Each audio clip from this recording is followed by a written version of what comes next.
Breaking news, intelligence sources confirm Iran is ready to launch 2,000 missiles against Israel, all at once. Satellites have detected movement in underground factories, military convoys, and activated launch silos. Tehran promises that the next time war breaks out, the attack will be massive and uncontrollable. Analysts describe the plan as the largest coordinated bombardment in modern history, an assault capable of collapsing Israel's defenses and plunging the Middle East into total chaos. Washington is on high alert. Jerusalem speaks of an existential threat, and with every passing minute, the world seems to move closer to the point of no return. 2,000 missiles, one single command, and a question no one wants to answer. Is Iran about to start the next world war? Iran has declared a clear objective: to be able to launch 2,000 missiles at once. This is not an empty threat, it's a strategic shift. After the 12-day war, when around 500 missiles were fired and some managed to penetrate Israel's defenses, Tehran drew practical lessons. The conclusion was simple and brutal: quantity can defeat technology. Instead of relying on precision, the regime began investing in saturation, filling the skies with so many targets that enemy systems would collapse under the pressure. Production has been accelerated. Factories and assembly lines now operate around the clock to replenish stockpiles and expand strategic reserves. Older models like the Shahab 3 are still in service, alongside modernized variants, hybrids with liquid and solid stages, extended-range models, and warheads designed to confuse radar. Names that once sounded theoretical are now part of daily reports. Ghadar 110, Sejil, and newer variants like the Khorramshahr are all part of the plan. Logistics have also evolved. Mobile launchers, camouflage silos, and underground depots reduce vulnerability to preemptive strikes.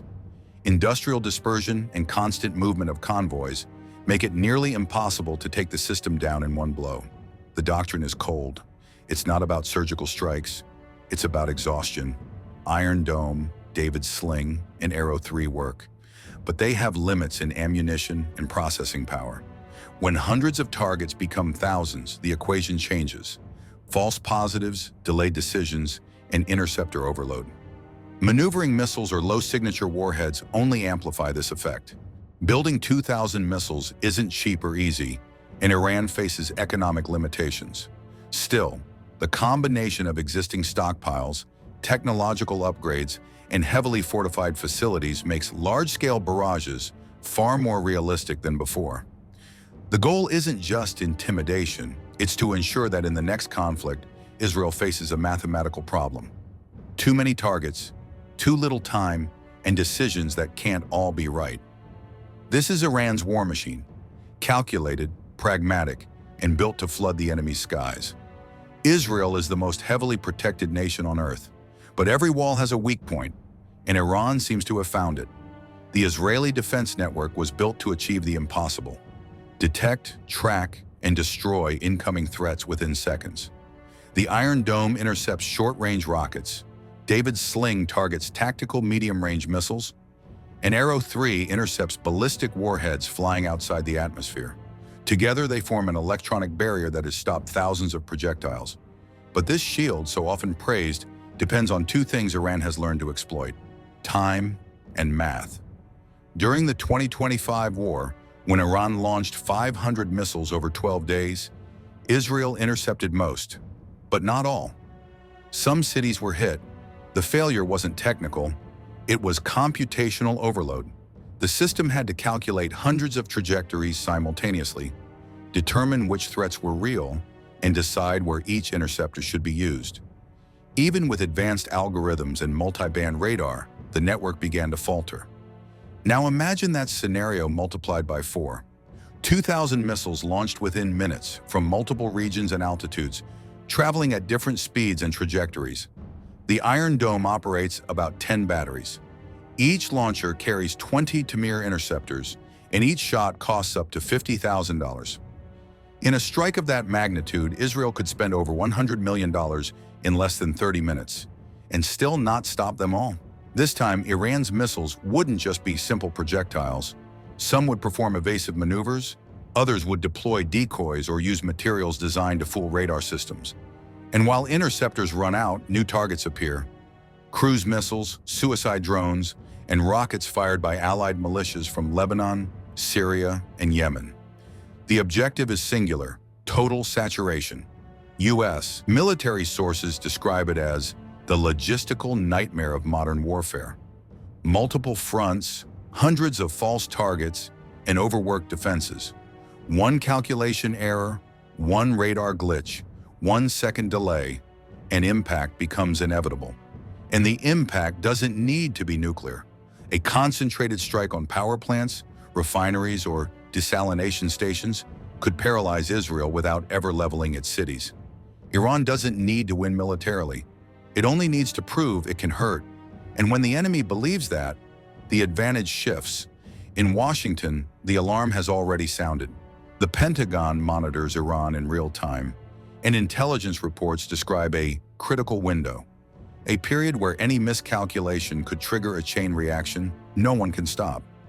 What began as a regional rivalry between Tehran and Jerusalem has evolved into a silent struggle between global powers. On one side, the United States and its Arab allies trying to preserve the fragile balance of the Middle East. On the other, Iran, increasingly backed by Russia and China, seeking to counter American influence in the region. Saudi Arabia and the United Arab Emirates, which not long ago sought reconciliation with Tehran, have once again drawn closer to Washington. Since the June 2025 attacks, secret meetings have been held to discuss joint regional air defense plans, something once thought impossible. The Saudis want to ensure the missiles flying over Israel never reach Riyadh. For the United States, a full-scale war in the Middle East would mean losing control over its most critical energy corridor. Russia watches closely. As the West focuses on reinforcing Israel, Moscow sees in Iran a strategic partner, one that can drain U.S. attention and open new fronts of pressure. Behind the scenes, European defense analysts are already calling it a new Cold War in the desert. China, meanwhile, remains silent, but benefits from every escalation. The more unstable the Middle East becomes, the more dependent the world grows on Chinese oil and trade networks under Beijing's shadow. Behind the polite diplomacy lies a simple calculation: let the West divide itself. The result is a world where no nation can act without provoking another. Israel depends on the U.S. The U.S. depends on the Gulf, and the Gulf, out of fear or convenience, watches Iran rearm at record speed. Every missile test, every public threat, every quiet alliance pushes the world one step closer to an invisible red line. A line that, once crossed, won't just divide Israel and Iran, but the West and the East. Iran keeps building, Israel keeps watching, and the rest of the world keeps pretending there's still time. But the countdown has already begun. With every missile assembled, with every test completed, the line between deterrence and war grows thinner. The generals in Tehran speak of defense, but the firepower they're amassing doesn't protect, it threatens. And Israel, by strengthening its defenses and preparing preemptive strikes, turns every precaution into a new trigger. The United States says it wants to avoid war, but every shipment of weapons, every new defense pack, every radar placed in the desert pushes the region closer to the inevitable. It's a game where no one wants to shoot first, yet everyone already has their finger on the trigger. What we're witnessing is the prelude to something greater. It's no longer a conflict over borders, religion, or ideology. It's a rehearsal, the dress rehearsal for the next world war. Because when the first of those 2,000 missiles leaves Iranian soil, no diplomat, sanction, or speech will be able to stop what comes next. And by the time the world realizes it, it may already be too late. The war hasn't started yet, but the world is already acting as if it has. If you want to understand what's really behind this escalation and what happens the moment the first missile is launched, subscribe now to Global Defense Report. The world is changing too fast, and here you'll know before the rest of it does.